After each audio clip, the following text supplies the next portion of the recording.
ശബരിമലയിലെ തന്ത്രി സ്ഥാനത്ത് നിന്ന് താഴ്വൺ കുടുംബത്തെ മാറ്റുന്നതിൽ സംഘപരിവാർ അനുകൂല കർമ്മസമിതിയിൽ ഭിന്നത. Thazhamon കുടുംബത്തിനെതിരായ doctor KS. രാധാകൃഷ്ണന്റെ പ്രസ്താവന അനാവശ്യമെന്ന് ശബരിമല കർമ്മസമിതി ജനറൽ കൺവീനർ എസ്.ജെ.ആർ. കുമാർ കുറ്റപ്പെടുത്തി. രാധാകൃഷ്ണന്റേത് പാർട്ടി നയമാണോ എന്ന് ബി.ജെ.പി. വ്യക്തമാക്കണം. ശബരിമലയുമായി ബന്ധപ്പെട്ട് അനാവശ്യ വിവാദമുണ്ടാക്കാൻ ശ്രമിക്കുകയാണെന്നും എസ്.ജെ.ആർ. കുമാർ ആരോപിച്ചു. Doctor KS. രാധാകൃഷ്ണൻ എന്തർത്ഥത്തിലാണെന്ന് പറഞ്ഞതെന്നോ എന്തടിസ്ഥാനത്തിലുള്ള പറഞ്ഞതെന്നോ എനിക്കറിയില്ല. അത് ബി.ജെ.പിയുടെ രാഷ്ട്രീയത്തിൽ അദ്ദേഹം ബി.ജെ.പിയുടെ സ്ഥാനം വഹിക്കുന്ന ഒരാളാണ്, സംസ്ഥാന ഉപാധ്യക്ഷനാണ്. അപ്പോൾ അദ്ദേഹത്തെ പോലെ ആൾ പറയുമ്പം അത് ബി.ജെ.പിയുടെ ഒരു പ്രസ്താവനയായിട്ടാണോ ബി.ജെ.പിയുടെ നയമാണോ എന്നുകൂടി ബി.ജെ.പി കൂടെ വ്യക്തമാക്കണം എന്നാണ് എൻ്റെ ഒരു ആവശ്യം. ശബരിമല കേസൊക്കെ പിൻവലിച്ചിപ്പം കാര്യങ്ങൾ മാറ്റുമെന്ന് യു.ഡി.എഫ് സർക്കാർ പറഞ്ഞിട്ടുണ്ട്. സുപ്രീം കോടതിയിലാണ് 9-അംഗ ബെഞ്ച് വളരെ അനുകൂലമായ രീതിയിൽ കാര്യങ്ങൾ നീങ്ങുന്നു. അപ്പോൾ ശാശ്വതമായ ഒരു സമാധാനം ഈ ശബരിമല വിഷയത്തിൽ, ക്ഷേത്ര വിഷയങ്ങൾ വരും എന്ന് ഭക്തങ്ങൾ കണ്ടിരിക്കുന്ന സമയത്ത് അനാവശ്യമായ ഇത്തരം വിവാദങ്ങൾ കൊണ്ടുവരുന്നത് ഒരു കാരണവശാലും യോജിക്കാൻ സാധിക്കില്ല. നമുക്കിപ്പോൾ ലെബി സജീന്ദ്രനുണ്ട്. ലെബി സജീന്ദ്രൻ, ബി.ജെ.പിയിൽ തന്നെ ഭിന്നതയായി. സംസ്ഥാന ഉപാധ്യക്ഷനാണ് കെ.എസ്. രാധാകൃഷ്ണൻ. ഇപ്പോൾ കർമ്മസമിതിയിലും ഭിന്നതയാണോ താഴ്വൺ തന്ത്രി കുടുംബത്തിന്റെ താന്ത്രികാവകാശത്തെ ചൊല്ലി? Good morning doctor Arun. Sangh Parivar സംഘടനയ്ക്കുള്ളിൽ ഡോക്ടർ കെ.എസ്. രാധാകൃഷ്ണന്റെ പ്രസ്താവനയെ ചൊല്ലി അഭിപ്രായ വ്യത്യാസമുണ്ട്. അതിന്റെ കാരണം ഡോക്ടർ കെ.എസ്. രാധാകൃഷ്ണൻ ബി.ജെ.പിയുടെ സംസ്ഥാന ഉപാധ്യക്ഷനാണ്.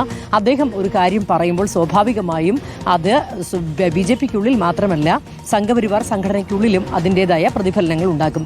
സംഘപരിവാർ സംഘടനകളെ സംബന്ധിച്ചിടത്തോളം RSS ഇക്കാര്യവുമായി ബന്ധപ്പെട്ട നിലപാടൊന്നും ഈ വിഷയത്തിൽ സ്വീകരിക്കില്ല എങ്കിൽ പോലും വിശ്വ ഹിന്ദു പരിഷത്തോ അതുപോലെ തന്നെ ഹിന്ദു ഐക്യവേദിയോ ഒന്നും പ്രത്യക്ഷത്തിലൊരു അഭിപ്രായ പ്രകടനവുമായി രംഗത്ത് വന്നില്ല എങ്കിലും സംഘപരിവാർ സംഘടനകളുടെ പ്രധാന സ്ഥാനം വഹിക്കുന്നവർ തന്നെയാണ് ശബരിമല കർമ്മസമിതിയുടെയും തലപ്പത്തിരിക്കുന്നത്. അപ്പോൾ ശബരിമല കർമ്മസമിതി പറയുന്നൊരു അഭിപ്രായം സംഘപരിവാറിന്റെ അഭിപ്രായമായി തന്നെ വേണമെങ്കിൽ അതിനെ വ്യാഖ്യാനിക്കുകയും ചെയ്യാം. കാരണം ശബരിമലയുമായി ബന്ധപ്പെട്ട ആചാര ലംഘനം നടന്ന സമയത്തെല്ലാം അതുമായി ബന്ധപ്പെട്ട പ്രക്ഷോഭങ്ങളെല്ലാം നിയന്ത്രിച്ചിരുന്നതും ശബരിമല കർമ്മസമിതിയാണ്. അതുകൊണ്ട് തന്നെ ശബരിമല വിഷയത്തിൽ ഇവർ കൃത്യമായ നിലപാട് സ്വീകരിക്കാറുമുണ്ട്. ഇപ്പോൾ ശബരിമല കർമ്മസമിതിയുടെ ജനറൽ കൺവീനർ എസ്.ജെ.ആർ. കുമാറാണ് നിശിതമായ വിമർശനവുമായി രംഗത്ത് വന്നിരിക്കുന്നത്. ഇന്നലെ രാജീവ് ചന്ദ്രശേഖർ ഇതുമായി ബന്ധപ്പെട്ട വാർത്താക്കുറിപ്പ് ഇറക്കിയെങ്കിൽ പോലും അതിൽ സംഘപരിവാർ സംഘടനകൾക്ക് വേണ്ടത്ര തൃപ്തി ഉണ്ടായിട്ടില്ല.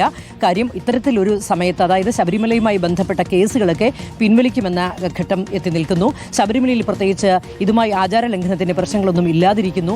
ആ ഒരു സമയത്ത് അനാവശ്യ വിവാദം ഡോക്ടർ കെ.എസ്. രാധാകൃഷ്ണൻ ഉണ്ടാക്കി എന്നുള്ള ആരോപണമാണ് എസ്.ജെ.ആർ. കുമാർ ഈ ഘട്ടത്തിൽ ഉന്നയിക്കുന്നത്. ഏതായാലും ഈ ഒരു സംഭവം താഴ്വൺ കുടുംബവുമായി ബന്ധപ്പെട്ട് താഴ്വൺ കുടുംബത്തെ ശബരിമല തന്ത്രിസ്ഥാനത്ത് നിന്ന് മാറ്റണം എന്നുള്ള ഡോക്ടർ കെ.എസ്. രാധാകൃഷ്ണന്റെ പ്രസ്താവന സ്വാഭാവികമായും സംഘപരിവാർ സംഘടനകൾക്കുള്ളിൽ ബുദ്ധിമുട്ട് ഉണ്ടാക്കിയിട്ടുണ്ട്. എന്നാൽ ഒരു വിഭാഗം അനുകൂലിക്കുന്ന നേതാക്കളും ആ സംഘടനകളിൽ ഉണ്ട് എന്നതും മറക്കണ്ട. Thank you. ലെബി സജീന്ദ്രനാണ് വിവരങ്ങൾ നൽകിയത്.